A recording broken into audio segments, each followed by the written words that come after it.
Et à 8h12 sur Radio Classique, l'édito politique de Guillaume Tabar du journal Le Figaro. Bonjour Guillaume. Bonjour Marc. La vérité permet d'agir. C'était l'intitulé de la conférence de presse de François Bayrou hier sur les finances publiques. Que faut-il retenir de cet exercice, Guillaume ? Écoutez, il faut d'abord retenir un constat. La France a atteint un niveau de déficit et d'endettement insupportable, a-t-il dit, auquel il faut désormais s'attaquer. D'où ces formules très fermes de François Bayrou sur la survie de notre pays qui est en jeu, sur la nécessité d'une confrontation les yeux ouverts avec la situation, et d'où ce mot de vérité qui est revenu comme un leitmotiv. Alors, on peut faire remarquer que dire, ça n'est pas faire, et qu'établir un diagnostic, ça n'est pas apporter des solutions.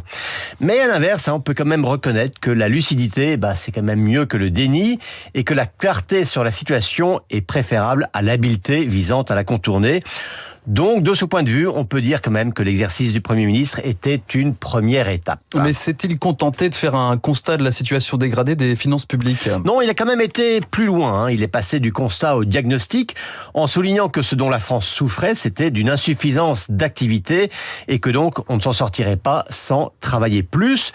Ça peut sembler une évidence, mais oser dire ça n'est déjà pas totalement consensuel.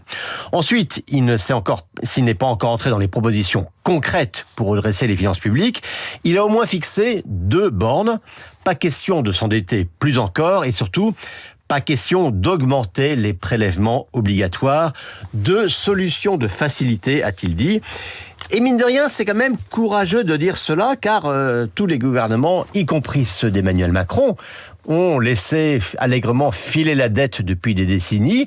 Et c'est courageux de le dire, alors que la gauche réclame encore et toujours d'utiliser le levier fiscal et que si cette gauche n'est pas au gouvernement, c'est quand même elle qui a pouvoir de vie ou de mort sur le gouvernement actuel via l'arme de la censure. Donc autant dire que François Bayrou va s'atteler à un budget dont les mesures recèleront un risque de censure. Donc pas d'endettement, pas d'impôts, mais 40 milliards à trouver pour boucler ce budget 2026. Bayrou a-t-il dévoilé sa thérapie ? Eh bien non. Oui. Et la solution, et on le sait évidemment, ce sont des économies. Le ministre de l'économie, Éric Lombard, a promis qu'elles seraient réparties équitablement entre l'État, le social et les collectivités locales, mais on n'en sait pas plus. On sait juste qu'en termes de calendrier, le Premier ministre veut que toutes les pistes soient sur la table avant le 14 juillet.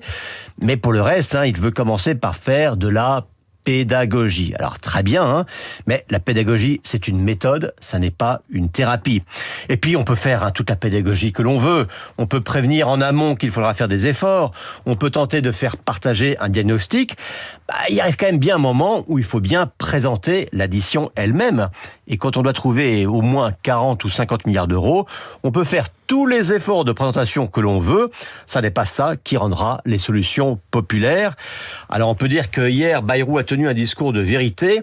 Il lui reste quand même maintenant à passer à l'épreuve de vérité, avec 2 écueils qui, pour parler comme lui, sont des Himalayas. Une assemblée hostile et une opinion rétive. L'édito politique de Guillaume Tabar, comme chaque matin. Merci Guillaume et à demain.